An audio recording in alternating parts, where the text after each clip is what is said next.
King Hussein I, may his soul rest in peace, once said, "I wish to say to you that the life of an enlightened people and a vibrant nation cannot be measured by the life of an individual. A successful person is one who manages to lay down a new stone, a brick to firm up his nation's existence."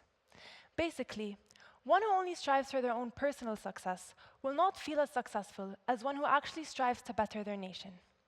That is exactly why our generation must use their modern outside knowledge to work here in Jordan, rather than be like a bunch of camels living in the North Pole.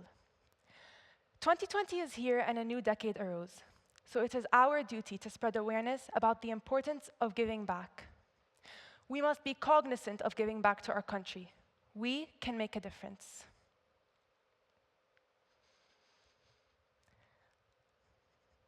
If you've ever heard of the phrase brain drain, you can obviously hear the negative connotation to it.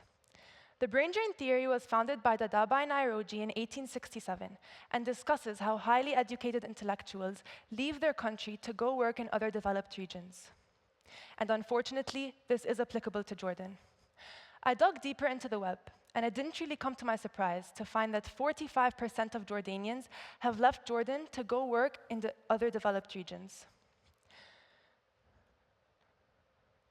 So basically, brain drain is already applicable to Jordan, as almost half of the population plans to leave.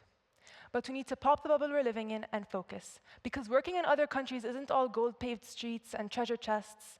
We are better off working from our own homes while benefiting our heritage at the same time, rather than working to develop others.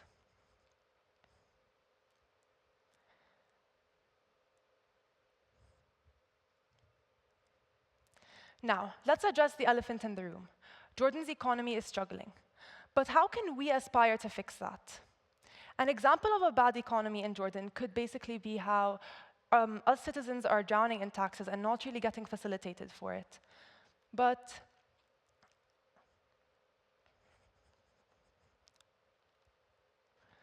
have we ever just stopped and thought to ourselves, how can we contribute to bettering the economy, rather than tossing all the blame on the government, packing up and leaving?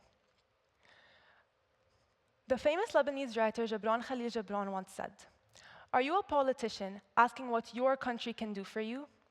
Or a zealous one asking what you can do for your country?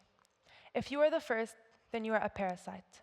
If you are the second, then you are an oasis in the desert." Hence, we should start shifting our ways of thinking into saying we should do more for our country, rather than saying our country should do more for us. And all of that can be accomplished through our decision on staying. If more people stayed and aspired to change their ways of thinking, then I would probably be the last person to give a talk on this topic. And lastly, not only does working in Jordan give you all of these opportunities, but also the opportunity to pay back and forward. And here's how. If you lived in Jordan, spent any of your life in Jordan, or are Jordanian, you were fed by a Jordanian farmer who harvested their crops on Jordanian soil. You bathed and drank from Jordan's water sources, despite the scarce water we have already. And you slept peacefully at night and went about your days, while Jordan's military protected you at the borders. So the least we can do is come back for a couple of years and just pay Jordan back for all its generosity. And if that didn't convince you, then fine. But don't you want to pay forward for your children and their children to live sanely and safely? I mean, if you are willing to live in Jordan, it is already beautifully secure. But if a harsher economy and less employment comes into play, then that could change. So at least pay forward for the future generations. Now, of course, I do recognize the issues. The region is turbulent, most of the people in our social circles left, and some perceive the government as corrupt. Despite that, we need to be patient, because once we stop complaining and start putting our energy into actually benefiting the economy and trying to work towards what's bothering us, that is exactly when we will start to see an upward trend. 2020 is here and a new decade arose. So it's our country's 2020 is here and the years are advancing, so our country must advance as well. And in order to do so, we must work to advance it. So what do you say we all stick around for a while and show Jordan what we have to offer? Thank you.